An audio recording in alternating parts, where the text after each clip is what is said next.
Come on, Lauri Langston.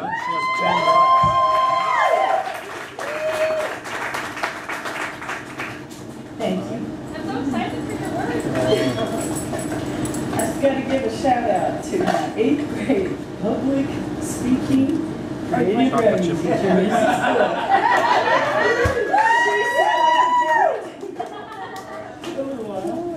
Right? She also told me to always start with a joke. So, what did the cloud say to the tractor? Oh, I don't know the answer to this one. Pull me a little closer, John, dear.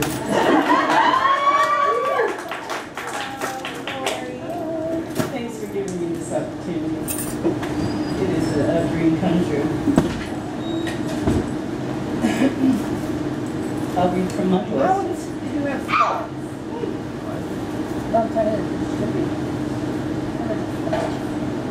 This first one's called Little Bean.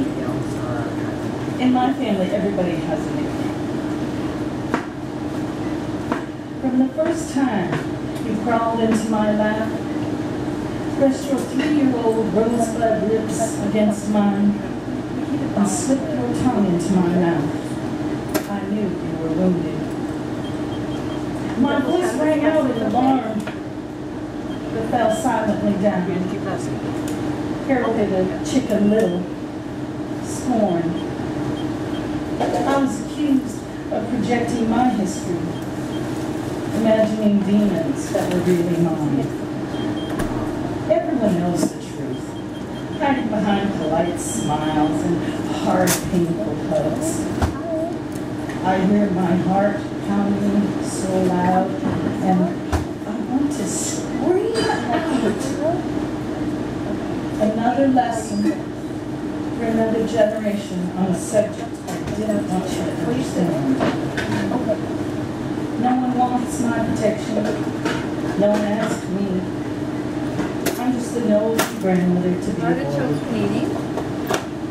Humble, powerless, seething with fury, I think dark, bad thoughts. I can't wait to get that too. I imagine passive-aggressive anonymous phone calls, polishing my outrage and longing for a gun.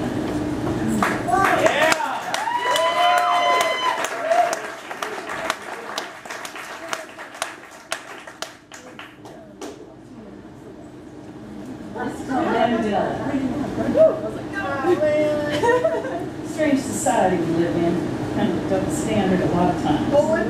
Kind of. Well, the look on your face when I asked for my uterus made me laugh, loud and garishly, seriously damaging my chances of burying you with honor. Irrevocably linked to my youth, my sexuality, my true inner self. First home of my babies. It had been damaged early, hurt often by men without the gift of Just don't put your consent. finger on the speaker. Now on the eve of its demise, I wanted to be the last one to touch my wound. You made me sit in cold offices, a peculiarity. I was made to explain why my uterus was important to me. Perhaps if it were your sacred testicles, you might understand my loss. Yeah! We love you, Lauri! Thank you. And your sacred uterus! That hurt, girl. That literally The hurt. last remnant of my fecund self now lies decaying, nurturing a great cedar tree, fertilizer for another chance at life.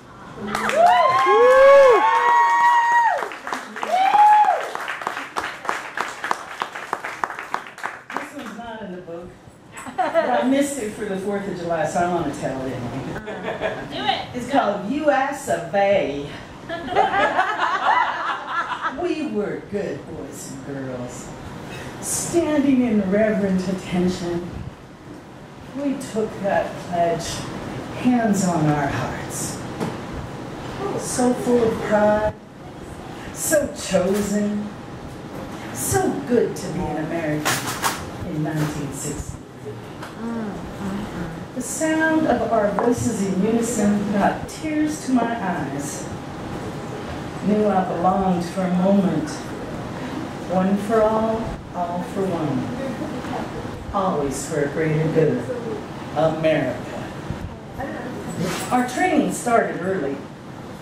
Lined up as scouts in our little uniforms.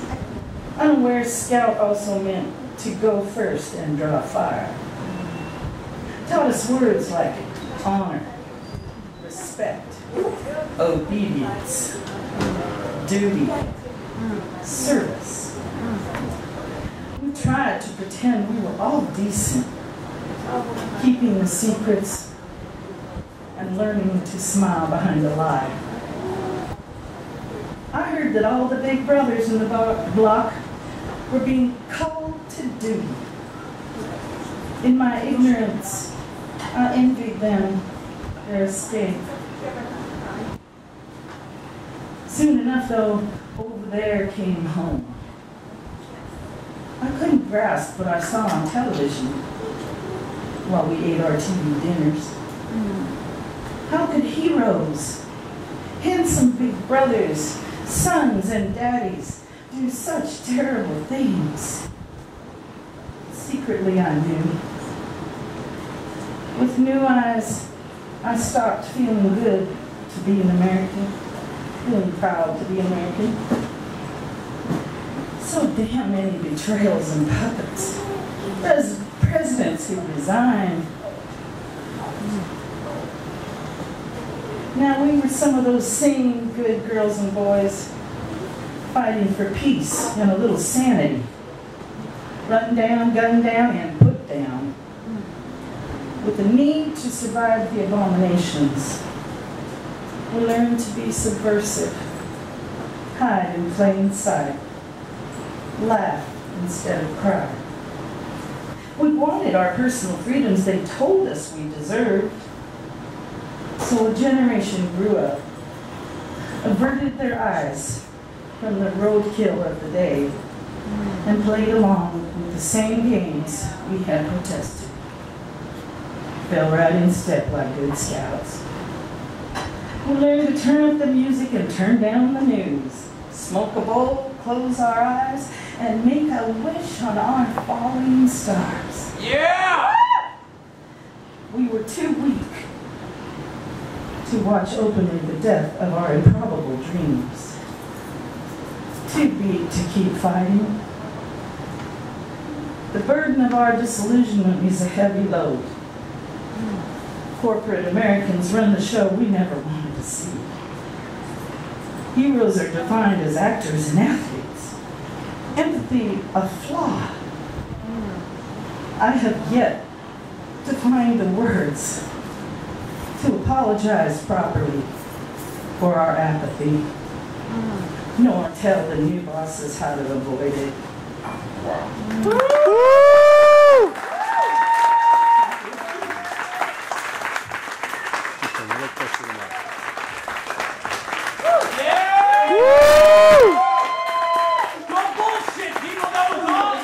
Yeah!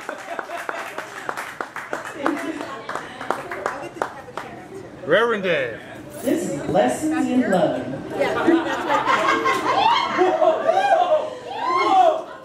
Now get your mind out there.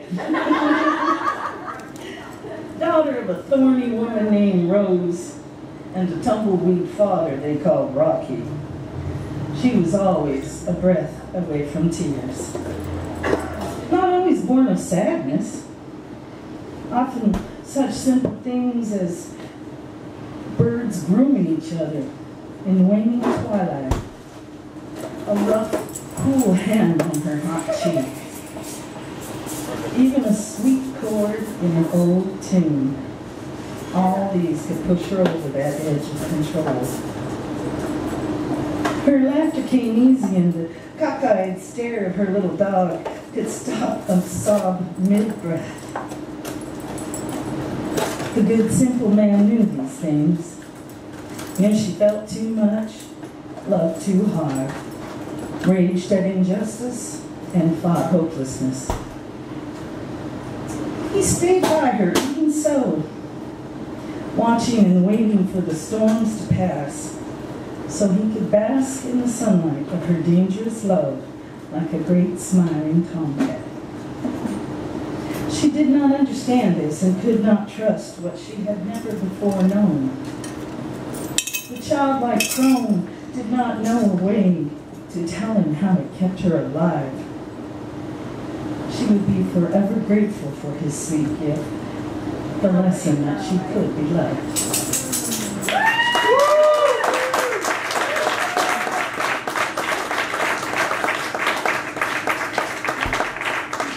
You guys made this a lot easier than I imagined.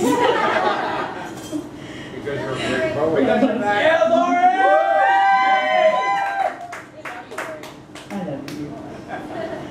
Being good.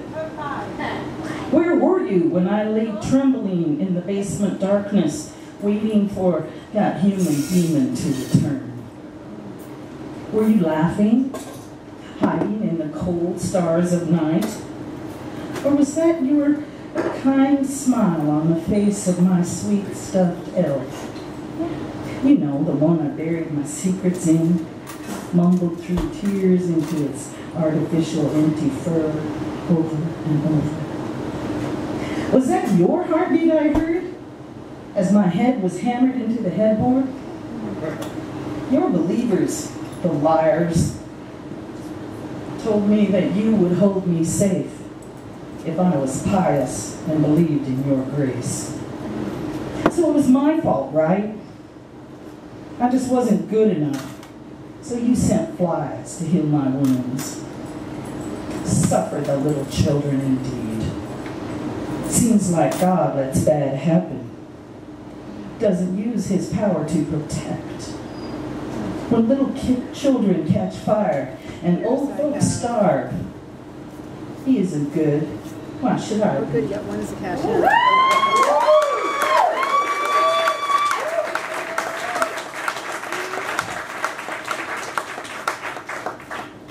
Photograph. Your arms enveloped me with gentle kindness like never before. Your hand at the base of my skull, now brushing my hair from my crying eyes. Never so tender or sweet as that moment we said goodbye.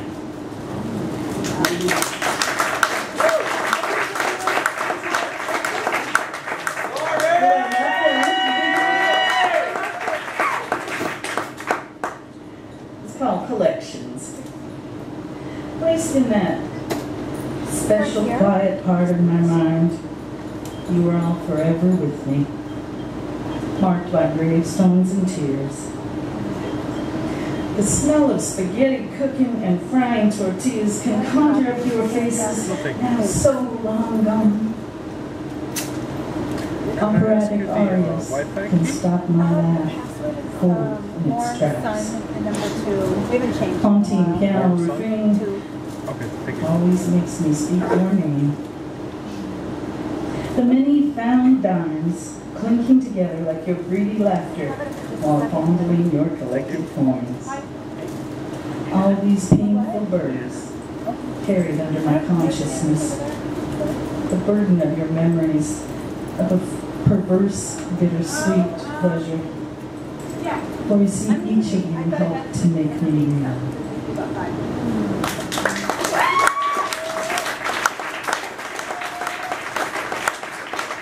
Now let's go to Louisiana. Louisiana princess. The spring moon rose big and full, much like my shiny white belly. You seemed to know the tides were high. Today it felt like you were reaching all around inside me, searching for the something more you will always need. Your hiccups now shake us coming from some otherworldly place. Tiny earthquakes reminding me I am but a host. Powerless and powerful, motherhood ripens me, makes me grow strong, ready for the storm.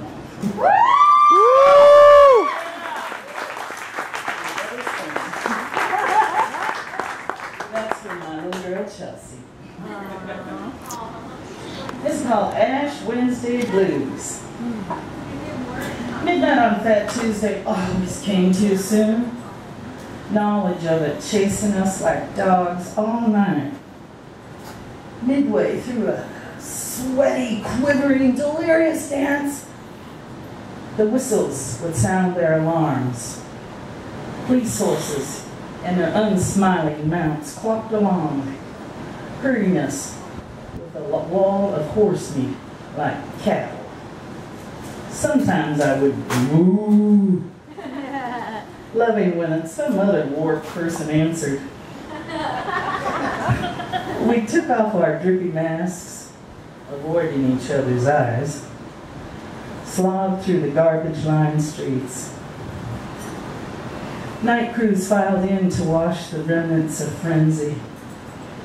Waves of vomit, glitter, and urine, detritus of magic, running down the gutters, taking our smiles.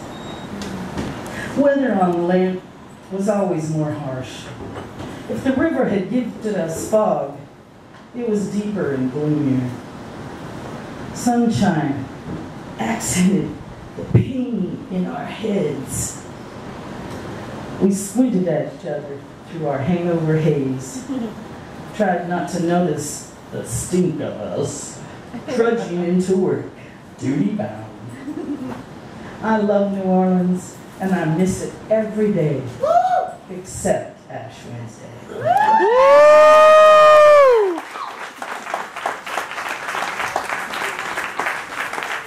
Yeah! I'm really not a killer. I think killer thoughts occasionally, but I would never act on them. I wasn't here in my other career. I wouldn't do this. But Pepe de las Casas should die. I shouldn't. Like a filthy, unwashable stain, you travel with me always, lurking between the spaces of my every conscious moment. I have given you that much power. The brand your hand gave me is visible for all to see. But at least I escaped. Now your poor daughter rides along, a hazy bit of responsibility clinging to my peripheral self. If only I had been stronger, braver.